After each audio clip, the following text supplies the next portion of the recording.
said, I can't move. I said, there's a shock going through my whole body. I can't feel anything, man. I still remember the day I was in the film room watching film, and I was watching the California Bears, and my defensive backs coach, Larry Slade, came in the room. He said, Inky Johnson, I got some good news for you. And I dropped the clicker, and I said, Coach, what is it? He said, son, you're a projected top 30 draft pick. He said, all you have to do is play these next 10 football games. You're an automatic multimillionaire. I ran out of the room. I got on the phone. I called my mother and my grandmother. I said, listen. I said, after this season, our lives are about to change forever. And little did I know our lives were really about to change. The first game we come out, play against California Bears. I get an interception. We shut them down. We get the victory. Second game, we're playing against Air Force. It gets late in the game, found ourselves in a dogfight. And I approach the tackle like I approach any other tackle. And the way I'm approaching it, either I'm going to knock you out or you're going to knock me out. I'm 165 pounds. I can't play with anybody.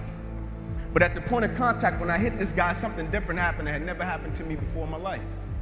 I hit him, and it seemed as if every breath in my body left. My body went completely limp. I fell to the ground. I blacked out. I looked at the doctor because I couldn't feel my right arm. They had poked me with all type of needles. Inky, can you feel this? Can you feel? I couldn't feel a thing. They took me back. They ran the CAT scans, and they rolled me back into my room, and I'll never forget it. All in about a 15-second time frame, I was lying there in my bed. My father, he went to take a step in, and he looked at me, and he said, son, I can't do it. And he walked out. My mother, she came in. She was running. She kissed me on my forehead. She said a prayer. She said, Ink, everything is going to be okay. And she ran out. And as soon as my mother stepped outside of the room, the doctor rushed in from the opposite side, and he said, hey, get in here. We got to rush this guy back to emergency surgery. He's about to die. I said, what? I said, my mom just told me everything is going to be okay. He said, son, what happened? You have busted up subclavian artery in your chest. You're bleeding internally. I have to rush you back and take the main vein out of your left leg and plug it into your chest in order to save your life. And when I woke up from recovery, the same doctor was standing over me. He said, Inky, I have some good news and some bad news for you. I said, you got some bad news for me? After telling him I was about to die, I'm still alive. How bad can it get? I'm still here. He said, the good news is, son, we saved your life. I said, thank you, sir. He said, the bad news is you have nerve damage in your right shoulder. You probably can never play the game of football again in your life. I said, doc, no disrespect, man, but I'm 8 games away. I've been working for this ever since I was 7 years old, doc. There's no way. God, not now, God. Like, let me make it to the NFL so I can help my family first. Like, we miss meals. I said, there's no way. I never cheated. I never cheated myself. I gave everything I had to it, and I respected it. I never cheated. There's no way that my career can be over. I said, send me up to the Mayo Clinic. And after several visits, I'll never forget, this is when reality set in. It was me, my mother, my father in the room, and the doctors came in. They said, Inky Johnson, here's the deal. They said, son, we hate to tell you, but your arm, it would never be the same again. Your hand, it would never be the same again. Son, you can never play the game of football again. They said, son, here are your surgery options. We could take a muscle out of the back of your left leg, plug it into your right arm, but there's a possibility that you'll be left with a weak left leg and a weak right arm the rest of your life. Or we could take a nerve out of your left arm, reroute it up to your chest, down into your right arm, but there's a possibility that you'll be left with 2 weak arms the rest of your life. Or we could take a nerve out of your left rib, reroute it up to your chest, down into your right arm, but there's a possibility that you'll be left with a breathing problem and a weak right arm the rest of your life. By the way, tell us what you want to do in the morning. And the next morning, I walked into the doctor's office. They said, son, what option did you choose? I said, no disrespect to you, doc. I'm not choosing an option. My situation is out of your hands. I said, no disrespect to you, doc. Cut me where you got to cut me. I said, I know I will come out of this situation okay. As I stand right here on this stage before you today, they cut me 6 times down my left thigh.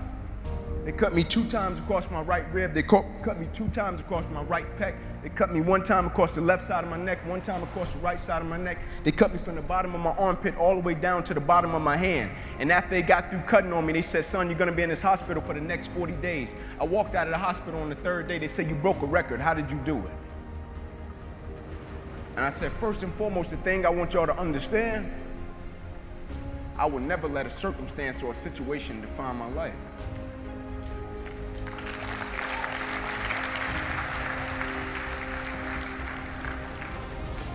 But most importantly, you know what I had invested? I had sweat equity. I had been working my whole life. And what I didn't understand, by being determined to chase something, by being committed to it, and what commitment is staying true to what you said you were going to do long after the mood that you have set it in has left. You see, people think commitment is saying, yes, I'll do it on the days when it feels good. But I had been committed to everything that I ever started in my life, and I never stopped and I never quit it. And so by being committed to everything that I started, I finished it. It built a certain type of spirit. It built a certain type of mentality. It built a certain type of individual. And so now I couldn't quit even if I wanted to. I couldn't lay in the bed even if I wanted to. I couldn't stop even if I wanted to. I had too much sweat equity in my life and everything that I was doing. I understood the process is more important than the product. It wasn't about the outcome for me. Whether I made it to the NFL or not, that was inconsequential in God's plan for my life. But I was going to fall in love with that process because I understood by falling in love with that process, it was going to turn me into a machine. A lot of people need a little extra money to get motivated. A lot of people need, whatever the case may be, a little bonus to get motivated. I don't need anything but breath in my body and life.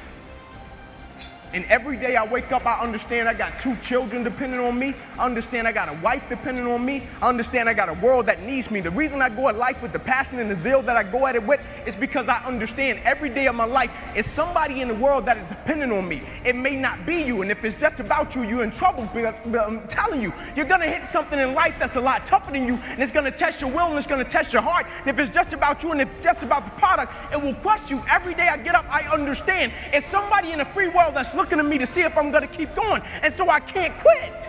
And so I went back to school the next week after they had just saved my life. I was back in class. I had to learn how to write all over again. Had to learn how to walk all over again. Had to learn how to tie my shoe all over again. Had to learn how to bathe all over again. Had to learn how to live life all over again. Never one time did I say, let me go home. I need a break. You see, the thing we have to understand about everything that we're a part of, first and foremost, it's a blessing by God. And when it's a blessing, you can't help but to give everything you got to it. My life got saved. I got spared my life. I almost died. The doctor came to me on the field. He was on one knee and he grabbed my wrist and he said, son, you don't have a pulse. I don't even know how you're still living. The thing about it, my wound, like you can see this. You can see my arm. My wound is visible. But it's a lot of people in this room that are wounded and you can't see it. And it's internal. And so the opportunities that we pass up to be a blessing to other people, we can save their life with just one encounter. In my last doctor visit, they came to me and they said, sorry, Inky Johnson, you will never be able to use this arm or hand again in your life. I said, no disrespect to you, doc, but I will use this arm and this hand every day for the rest of my life by the way that I live my life. Every day I'm going to impact someone's life. Every day I'm going to empower someone. Every day I'm going to inspire someone. Every day I'm going to encourage someone.